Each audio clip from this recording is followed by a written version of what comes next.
Selamat pagi. Kembali kita akan mendengarkan sapaan Sabda Tuhan pagi hari di hari Senin tanggal 30 November 2020. Bacaan Alkitab akan terambil dari 2 Korintus pasal 6 ayat 3 dan 4. Namun sebelumnya, mari kita berdoa mohon bimbingan Roh Kudus. Tuhan, terima kasih karena kasih karunia, rahmat dan anugerah Tuhan, kami boleh memasuki hari yang baru, hari yang Tuhan anugerahkan. Kami hendak sejenak duduk di sekitar firman-Mu, mendengarkan sabda-Mu sebelum kami menjalani aktivitas hari ini.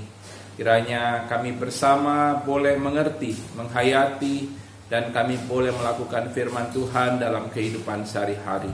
Kiranya firman-Mu menjadi pelita bagi kaki kami dan terang pada jalan kami, menguatkan kami dalam setiap pelayanan yang kami lakukan. Inilah kami anak-anak-Mu, bersabdalah kepada kami telah sedia untuk mendengarkannya. Amin. Bacaan Alkitab terambil dari 2 Korintus pasal 6 ayat 3 dan 4. Dalam hal apapun kami tidak memberi sebab orang tersandung, supaya pelayanan kami jangan sampai dicela. Sebaliknya, dalam segala hal kami menunjukkan bahwa kami adalah pelayan Allah, yaitu dalam menahan dengan penuh kesabaran, dalam penderitaan, kesesakan, dan kesukaran. Yang berbagi adalah mereka yang mendengarkan firman Tuhan serta memeliharanya dalam kehidupan sehari-hari. Terpujilah Tuhan Yesus. Saudara-saudara yang dikasihi Tuhan, saya yakin tidak ada seorang pun di antara kita yang bercita-cita ingin menjadi seorang pelayan. Dan tidak ada seorang pun yang ketika menjadi pelayan dia akan bangga menyebut dirinya sebagai pelayan. Namun menarik, dalam bacaan Alkitab hari ini, Rasul Paulus dengan bangga menyebut dirinya sebagai pelayan Allah. Kata pelayan yang dipakai di ayat 4 bacaan Alkitab kita hari ini adalah diakonoi, yang berasal dari kata diakonos, diakoneo. Diakoneo berarti menyediakan makanan di meja untuk majikan. Seorang yang melayani di meja dan dia melayani untuk majikannya. Orang yang melakukan diakoneo disebut dengan diakonos, dan pekerjaannya disebut diakonia. Dengan kerendahan hati, Paulus menyebut dirinya sebagai pelayan Allah pada jemaat Korintus. Hal itu perlu ia tegaskan kepada jemaat Korintus karena jemaat Korintus memfitnah dan menuduh Paulus dengan tuduhan-tuduhan negatif. Mereka menuduh kelakuan Paulus tidak jernih. Paulus merugikan jemaat, dan di ayat 3 disinggung tentang menjadi batu sandungan. Sangat mungkin ada warga jemaat Korintus yang menganggap Paulus menjadi batu sandungan. Bahkan mereka menuduh Paulus dengan licik memperkaya diri. Ada yang menuduhnya bahwa Paulus bukan Rasul Kristus.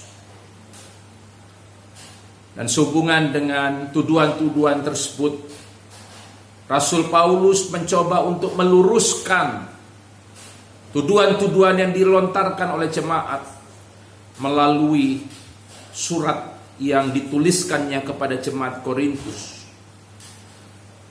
Rasul Paulus menegaskan bahwa dirinya hanyalah semata-mata pelayan Allah. Sebagai pelayan Allah tentunya ia tidak menghendaki pelayanan yang ia lakukan menjadi batu sandungan bagi jemaat, agar pelayanan yang dia lakukan tidak tercela. Sebaliknya, Rasul Paulus justru menunjukkan diri sebagai pelayan Allah. Sebagai pelayan Allah yang menunjukkan bahwa ia bertahan dalam berbagai penderitaan, kesesakan, dan kesukaran.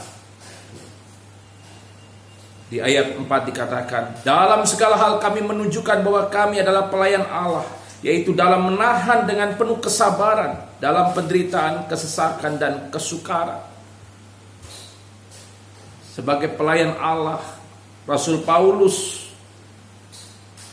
menahan dengan penuh kesabaran, justru menahan dengan penuh kesabaran berbagai penderitaan, kesesakan, dan kesukaran yang ia alami.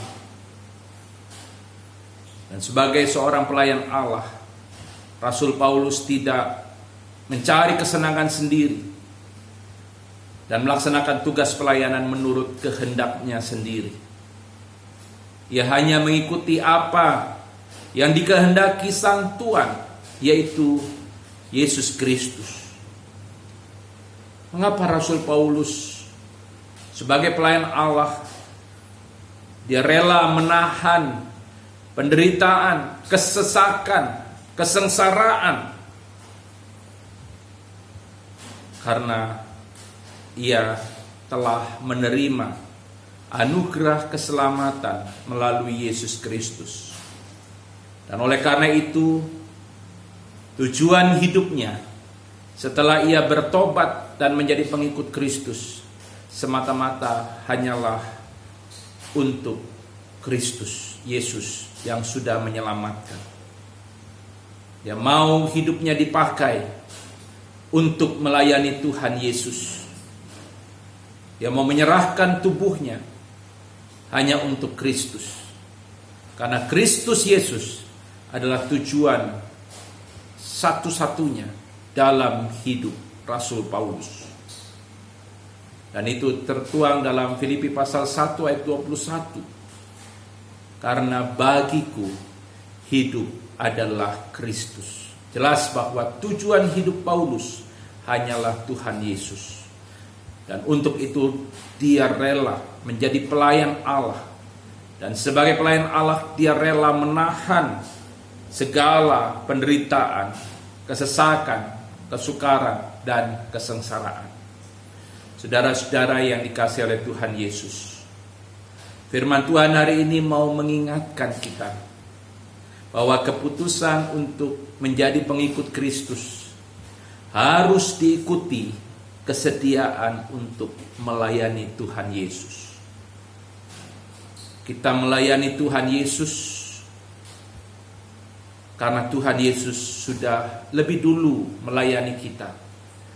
Dia telah menyelamatkan kita. Dan ketika kita melayani Tuhan Yesus, kita harus siap menghadapi penderitaan. Kita harus siap menghadapi berbagai kesesakan dan kesukaran. Bahkan kita harus siap mempertaruhkan nyawa kita.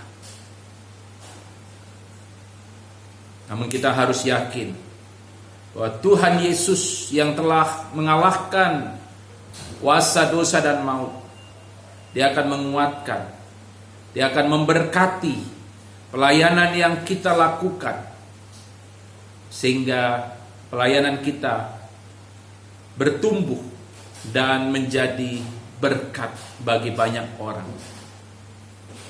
Di tengah kesesakan, penderitaan, kesukaran, bahkan ancaman, mari kita terus melayani Tuhan. Di berbagai bidang kehidupan yang kita jalani. Saudara sebagai dokter, jadilah dokter yang melayani Tuhan. saudara sebagai anggota TNI Polri, jadilah anggota TNI dan Polri yang melayani Tuhan Yesus.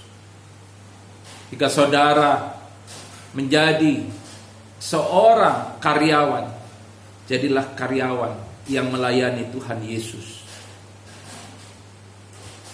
Kita percaya bahwa Tuhan Yesus akan menyertai kita sampai kesudahan zaman. Amin. Mari kita berdoa. Ya Tuhan, terima kasih kami sudah mendengarkan firman-Mu. Biarlah kiranya kami sadar bahwa kami semua adalah pelayan-pelayan Tuhan Yesus. Dan sebagai pelayan Tuhan Yesus, kami harus sabar menahan berbagai penderitaan, kesesakan, dan kesukaran. Tuhan tolong kami, agar kami tetap setia melayani Tuhan Yesus yang sudah lebih dulu melayani kami dan menyelamatkan kami. Walaupun kami mungkin diancam, nyawa kami terancam, namun kami tidak jerah untuk melayani Tuhan Yesus. Kami hendak menjalani aktivitas hari ini. Tuhan berkati seluruh warga jemaat, baik warga jemaat GPIB Betania Makassar maupun juga warga jemaat lainnya yang mendengarkan sapaan sabda Tuhan pagi hari ini. Kau berkati kehidupan mereka. Kiranya sukacita, kebahagiaan, damai sejahtera Tuhan Yesus mereka alami dalam hidup mereka. Bagi yang berduka Tuhan hiburkan, bagi yang mengalami pergumulan Tuhan kuatkan iman, bagi yang sakit Tuhan sembuhkan. Kami doakan kiranya Tuhan jauhkan jemaat-Mu dari kecelakaan, dari bahaya petaka, bencana dan penyakit. Tuhan lepaskan mereka dari yang jahat, dan mereka boleh kuat dalam menghadapi berbagai pergumulan. Dan lepaskan mereka juga dari pencobaan. Dan mereka selalu berada dalam bimbingan tuntunan-Mu. Engkau menjadi gembala yang baik bagi mereka dan kami semua. Berjalanlah bersama kami Tuhan, pegang tangan kami, sehingga kami aman dalam lindungan-Mu. Dalam nama Tuhan Yesus, Tuhan dan Juru Selamat kami berdoa. Amin. Selamat pagi, Tuhan Yesus memberkati.